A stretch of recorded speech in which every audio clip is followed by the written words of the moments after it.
Princess Valith Sorenkai pressed her silver hand against the cold viewport of her family's flagship and watched the pale blue planet grow larger against the endless black of space. Earth. She had heard stories about this world since childhood, and none of them were kind.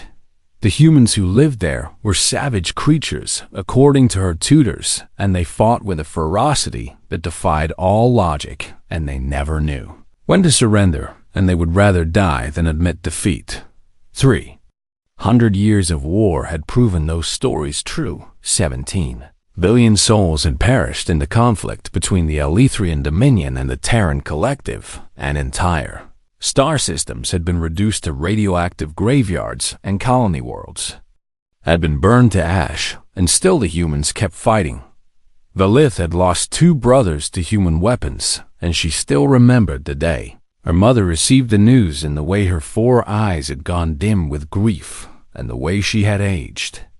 A century in a single moment. Now that same mother stood beside her daughter and placed a gentle hand on her shoulder. "You do not have to do this," her mother whispered. "Yes, I do," Valith replied, and her voice carried no emotion because she had trained herself to feel nothing when duty called. The war was over. Both sides had exhausted themselves, and there were no more soldiers to conscript, and no more ships to build, and no more worlds to sacrifice, and the Archon himself had finally admitted that peace was the only path forward. But peace required a symbol. Peace required a marriage between an Elethrian princess and a human man, and that princess was Valith, and she had accepted her fate without protest because she understood that her personal happiness meant nothing compared to the survival of her people. The human she was to marry was named James. Chun Valith had studied the intelligence reports carefully, and she had memorized every detail about this strange creature who would become her husband. He was not a general, and he was not a politician, and he was not a warrior of any kind. He was a physician, a healer. During the war he had worked in humanitarian aid, and he had traveled to battle zones to treat the wounded. And according to some reports, he had even treated injured Elethrians when he could reach them. Valith did not know what to make of this information. Why would the Terran Collective choose such a man for this sacred duty, and why would they offer a healer instead of a hero, and what game were they playing? She would find out soon enough. The treaty summit took place on Neutral Station. Kepler and representatives from both civilizations gathered in a great hall decorated with symbols of peace. And Valith walked through the crowd with her head held high and her 4 eyes scanning for threats. Then she saw him. James Shun stood near the center of the room, and he wore a simple gray suit, and his dark hair was turning silver at the temples, and his eyes were a warm brown color that reminded Valith of tree bark. He was shorter than she expected and softer around the edges, and there was nothing about him that suggested power or importance. When their eyes met, he smiled gently and walked toward her and bowed low in the human fashion. "Your Highness," he said, and his voice was quiet and respectful. "I am sorry for everything this war has cost you, and I hope I can be worthy of the peace you are sacrificing for." Valith had prepared a formal response, but the words died in her throat. She had expected arrogance from the human, or cold calculation, or perhaps thinly veiled contempt. She had not expected sincerity. She had not expected kindness. "We shall see," she finally managed to reply. The wedding ceremony was brief and cold and purely political. Valith wore the ceremonial shroud of her people, and James wore the formal black attire of Terran diplomats, and they exchanged vows that neither fully understood, and when it was over they were legally bound as husband and wife. There was no celebration. There was no joy. There was only the grim satisfaction of knowing that the war was finally over, and that no more children would die in the void between stars. Valith departed with her new husband aboard a Terran vessel, and they traveled to a human colony called New Eden, and they moved into a modest home on the outskirts of the capital city. For the first 6 months, Valith waited for the mask to slip. She watched James constantly, and she analyzed his every word and gesture, and she searched for signs of the savage nature her people attributed to humans. She found nothing. James tended a small garden behind their home, and he grew vegetables and flowers, and he spent hours each day caring for his plants with patient devotion. He cooked meals for Valide, and not just any meals, but dishes specifically designed for her. Alethrian biology, and he had apparently spent months before their wedding studying what food she could safely eat and what nutrients she needed. He read quietly in the evenings, and he never pressed her for affection. She was not ready to give, and he always asked permission before entering her personal space, when Valith could not sleep at night, and she wandered through their dark home, haunted by memories of orbital bombardments and screaming civilians she sometimes found. James awake as well. He would be sitting in his study and staring at nothing, and his face would carry a weight that seemed too heavy for one person to bear. "You have nightmares as well," she observed one night. James looked up at her, and his eyes were red from lack of sleep. "I was a field surgeon before I became a diplomat," he said quietly. "I have seen things that I cannot forget, and I have held dying soldiers from both sides, and I have watched the light leave their eyes while I begged them to hold on." He paused and took a shaky breath. "Some things do not leave you no matter how much you wish they would." Valith did not know what to say. She had spent her entire life believing that humans were monsters, and she had been taught that they felt no remorse and no compassion and no guilt, but this man sitting before her carried the same wounds that she carried, and he grieved for the dead just as she did, and he understood suffering in a way that few Alethrians would ever acknowledge. Slowly and against her will, Valith began to respect her husband. She began to appreciate his gentle nature and his quiet strength, and the way he never complained about his own pain but always asked about hers. She was almost ready to admit that she might be able to do more than tolerate this strange human, and she was almost ready to call what she felt something more than respect. Then the extremists came and everything changed forever. They called themselves the Purists, and they believed that peace was the greatest betrayal in the history of both species. The organization was strange and terrible, and unlike anything the galaxy had ever seen before. Alethrian hardliners who had lost everything to human weapons stood shoulder to shoulder with human supremacists who wanted to exterminate every alien in existence. They hated each other with a passion that burned like dying stars, but they hated the peace treaty even more. They believed that the war should have continued until one side achieved total victory, and they saw that marriage between Valith and James as a symbol of weakness and corruption, and they had sworn to destroy it along with everyone who supported it. The attack came on the first anniversary of the peace treaty during a celebration called the Festival of Joying New. Eden's capital city was packed with people from both species, and they walked through streets decorated with banners and lights, and they shared food and music and laughter, and they were beginning to see each other as something other than enemies. Valith attended the celebration with James at her side, and she wore a flowing dress in the human style, and she had allowed her silver hair to fall loose around her shoulders. She was actually smiling. She could not remember the last time she had smiled in public, and the expression felt strange on her face, but also wonderful in a way. She had not expected James noticed, and he squeezed her hand gently. "You look beautiful when you smile," he said. Valith felt warmth spread through her chest, and she opened her mouth to respond. Then the first explosion ripped through the central plaza. Sound was deafening, and the force of the blast knocked people off their feet, and smoke and fire erupted from the market square, and screams filled the air. "Get down!" James shouted, and he pulled Valith behind a fallen pillar. More explosions followed, and then Valith heard the roar of engines, and she looked up to see ships descending through the smoke-blackened sky. The vessels were unmarked and bristling with weapons, and they moved with military precision as they took up positions around the city. Soldiers began dropping from the ships, and they wore armor that bore no insignia and they carried weapons designed to kill both humans and Elethrians. Purists had come. We need to move now, James said, and his voice was calm despite the chaos around them, but there was nowhere to go. Extremists had planned their attack with terrible skill, and they had blocked every evacuation route and destroyed every communication array, and their soldiers were already moving through the streets, executing anyone who resisted.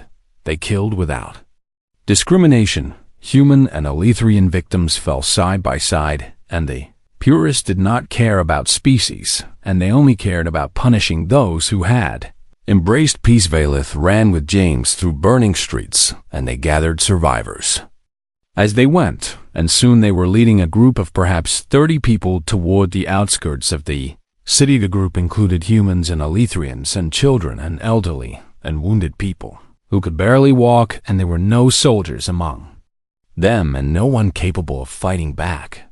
They found shelter in a collapsed medical center, and they huddled together in the darkness, and they listened to the sounds of destruction outside.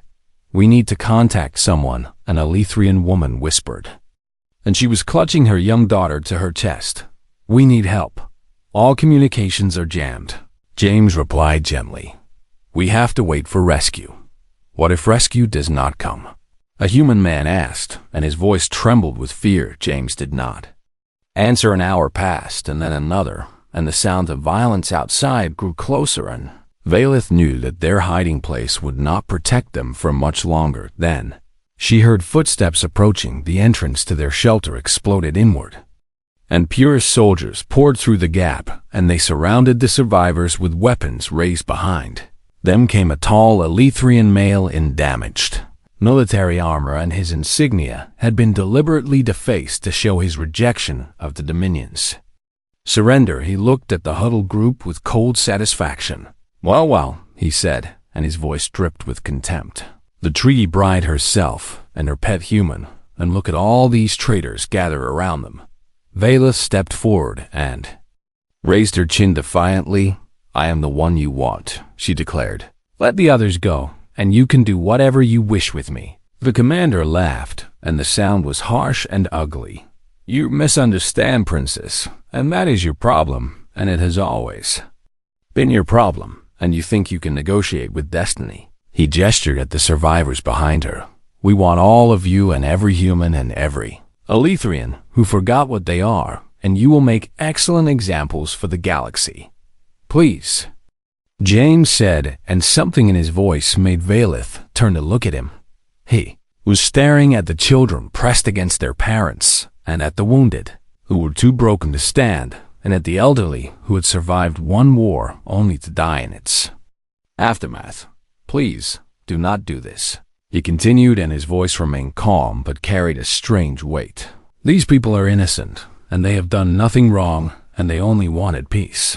There are no innocents in a peace built on betrayal. The commander replied, I am asking you one more time, James said, and he stepped forward, slowly. Please walk away and let these people live and choose mercy instead of murder. The commander raised his hand to give the execution order. You humans never know when to stop talking. He sneered. James closed his eyes and took a deep breath. I was afraid you would say that, he whispered. Then the air changed. Valith felt it first as a pressure against her skin, and then as a warmth spreading through her body, and then as something she had no words to describe. Light began to pour from James. Not the harsh light of weapons fire, and not the cold light of starships, but something older and deeper and more beautiful than anything Valith had ever witnessed. The purest soldiers stumbled backward, and their weapons fell from trembling hands, and their faces twisted with confusion and terror. The commander opened his mouth to shout an order, but no sound came out. James opened his eyes, and they were no longer human. They were windows into infinity, and Valith understood that she had never truly known her husband at all. Valith would spend the rest of her existence trying to find words for what she witnessed in that moment, and she would never fully succeed. James did not transform, because that was the wrong word for what happened. He simply was, in a way that he had not been before. It was as if a curtain had been pulled aside, and she was seeing the truth for the first time, and the truth was so vast and so beautiful that her mind could barely contain. Light poured from him in waves of gold and silver, and colors that had no names in any language, and the light was warm and gentle, and it seemed to reach inside her chest and touch something deep within her soul. She wanted to weep, and she wanted to laugh, and she wanted to fall to her knees in worship, and she wanted to run away in terror, and all these feelings crashed together inside her like waves against the shore. The purest soldiers had frozen in place, and their weapons hung forgotten at their sides, and their faces showed the same mixture of awe and fear that Valeth felt. The commander stumbled backward, and his 4 eyes were wide with shock. "What are you?" he whispered. James looked at him with eyes that contained galaxies. "I asked you not to do this," he said, and his voice was no longer the voice of one man, but a chorus of countless voices speaking in perfect harmony. "I asked you to choose peace, and I asked you to show mercy, and you refused."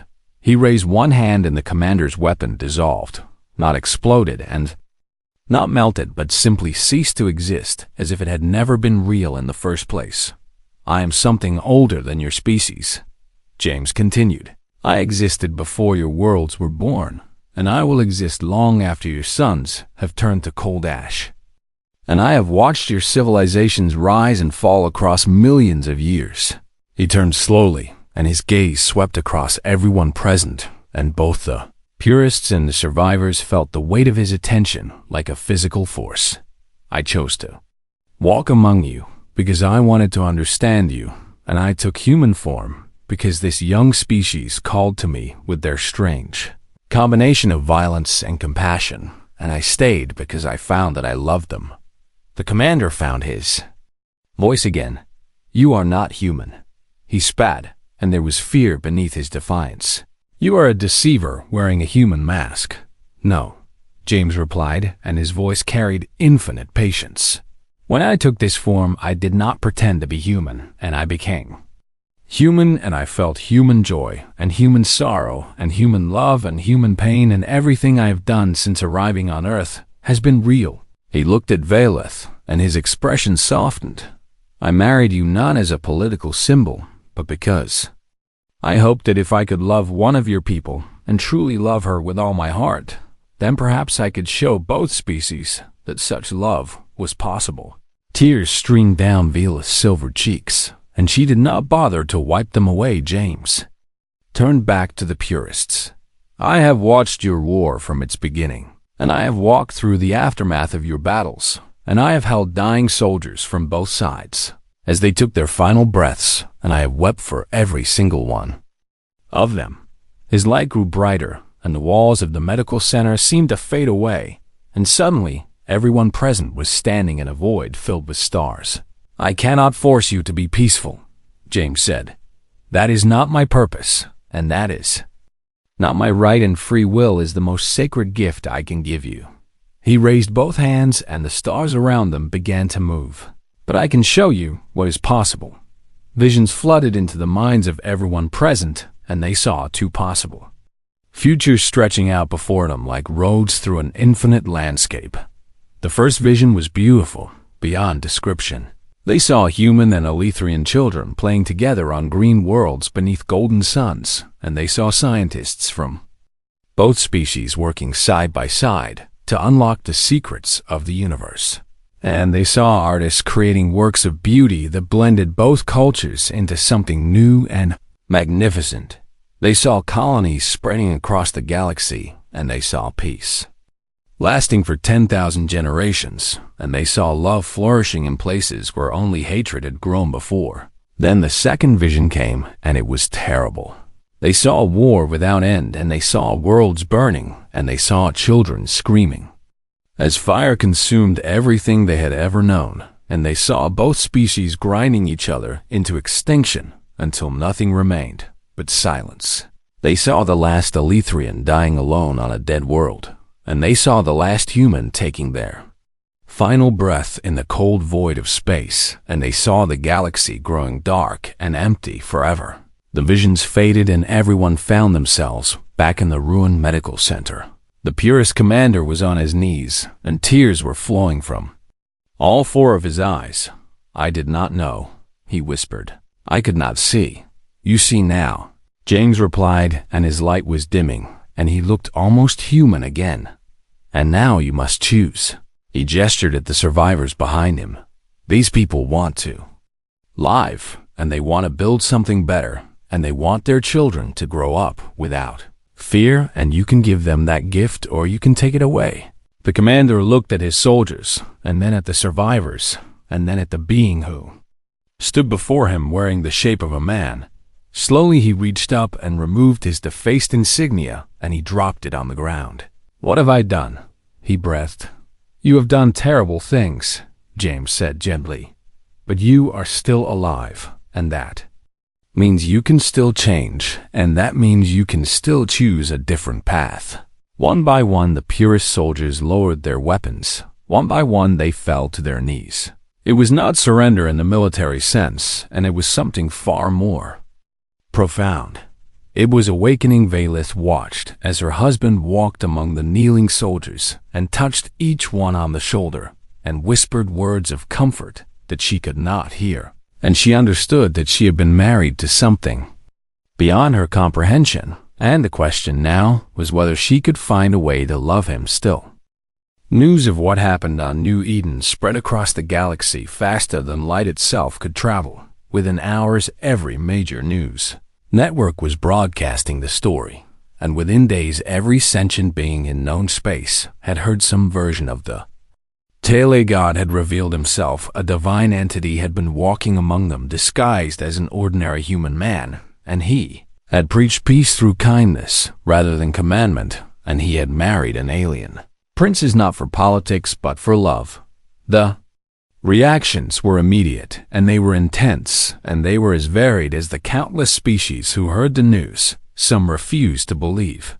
The Elethrian Orthodoxy declared James Chun to be a fraud and a demon, and they called his display of power nothing more than advanced technology designed to deceive the faithful human skeptics. Published lengthy analyses claiming the entire event had been staged, and they insisted that no evidence supported the existence of divine beings. But for every doubter, there were thousands who believed. Cults dedicated to the human god sprang up on 100 worlds, and believers built shrines in their homes and prayed for miracles and demanded signs from the heavens. Some humans claimed that this proved their species was superior to all others, and they argued that a god choosing human form meant that humanity was the chosen race. The Elethrians debated whether this revelation changed the meaning of their ancient religious texts, and scholars argued for months about how to interpret their scriptures in light of this new information.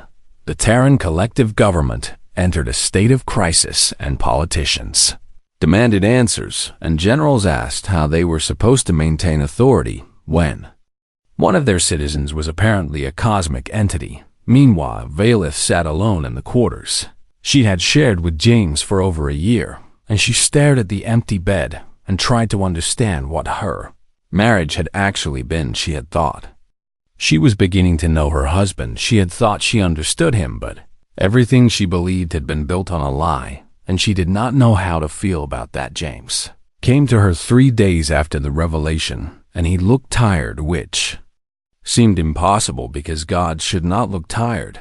But then perhaps that was the entire point. "You are angry," he said quietly. Lilith did not look at him. "I do not know what I am," she replied, and her voice sounded hollow even to her own ears. "I do not know what anything is anymore." James sat down beside her, but he was careful not to touch her, and he gave her space. "Ask me whatever you need to ask," he said. "I will answer truthfully." Valith was silent for a long moment. Was any of it real? She finally asked, "The meals you cooked, and the garden you tended, and the nights you held me when I could not sleep, and were those real, or were you simply playing a role?" "Every moment was real," James said, and his voice carried absolute conviction. "Valith, when I took human form, I did not suppress my true nature, and I became human in every way that matters. and I felt human emotions and human desires and human love. He paused and took a breath.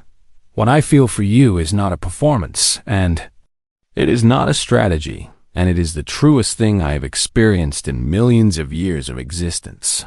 Valeth turned to look at him, and her 4 eyes searched his face for deception. How can I possibly believe that? She demanded. You are everything. And you have seen the birth and death of stars, and you have watched civilizations rise and fall. And what can I possibly mean to something like you? You mean everything, James replied simply. I am mortal, Valeth pressed. I will be gone in a few centuries, and that is nothing more than an eye blink to a being such as yourself. And how can you claim to love something so temporary? James was silent for a moment, and when he spoke his voice was heavy with emotion. Yes, you are mortal, and yes, you will be gone one day, and yes, I will mourn you for longer than you can possibly imagine. He reached out and took her hand gently. But that is what love is, Valeth, and love is choosing to bind your heart to something finite and knowing that loss will wound you and accepting that pain, because the alternative is to never love at all. Tears began to form in Valeth's eyes. Your species taught me that, James continued. Both humans and Alethrians and all the other mortal beings I've watched across the ages, and you love despite knowing you will lose, and you hope despite having every reason to despair, and that is the most divine thing I have ever witnessed. I do not understand, Valeth whispered. Neither do I, James admitted. And that is why I keep coming back, and that is why I take mortal form again and again. And I want to understand how beings with such brief lives can burn so brightly. He squeezed her hand. You are not less than me, Valeth, and in many ways you are more. And your mortality gives your choices weight that mine can never have. Valeth looked at their joined hands, and she thought about everything that had happened since she first stepped off that ship on Earth. She thought about the fear she had felt, and the suspicion, and the slow growth of respect, and the even slower growth of something deeper. She thought about the man who had learned to cook for her, and the man who had held her through her nightmares, and the man who had never asked for anything except our happiness. Perhaps that man had been hiding an unimaginable truth, but perhaps that truth did not change who he was in the ways that mattered most. I need time, she said finally. I need to understand what this means. I know, James replied, but I do not want you to leave, she added quietly. I do not want to lose whatever this is between us. James lifted her hand to his lips and kissed it gently. I am not going anywhere, he promised. I have waited millions of years to find something worth staying for, and I am not going to give it up now. Valeth leaned against him and closed her 4 eyes, and for the first time since the revelation, she felt something other than confusion and fear. She felt hope. 5 years had passed since the night the galaxy learned the truth about James.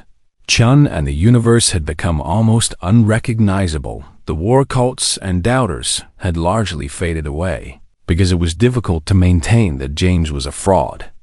When he continued to do exactly what he had always done, he healed the sick without asking for payment, and he mediated disputes without taking sides, and he taught anyone who would listen that compassion was not weakness, but the greatest strength any being could possess.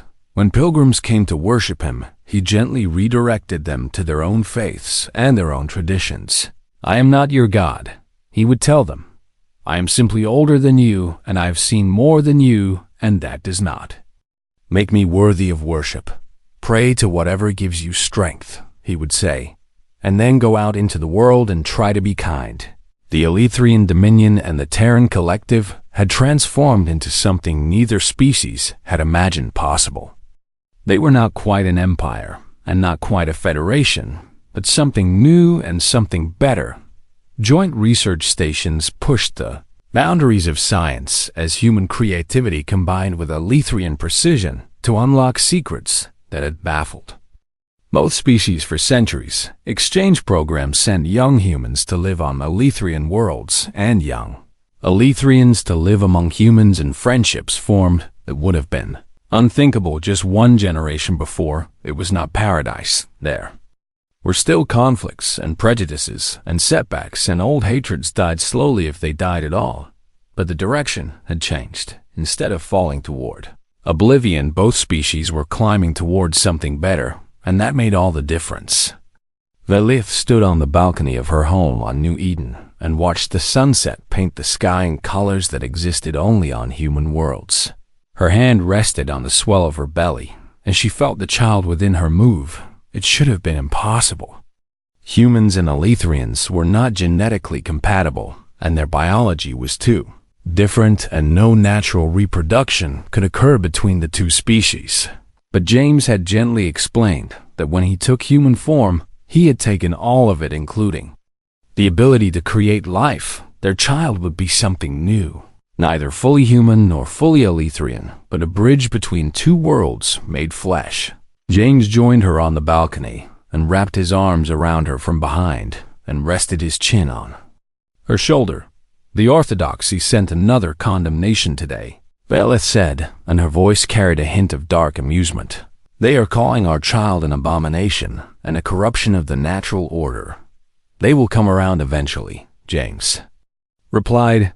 You are very optimistic for an ancient cosmic entity.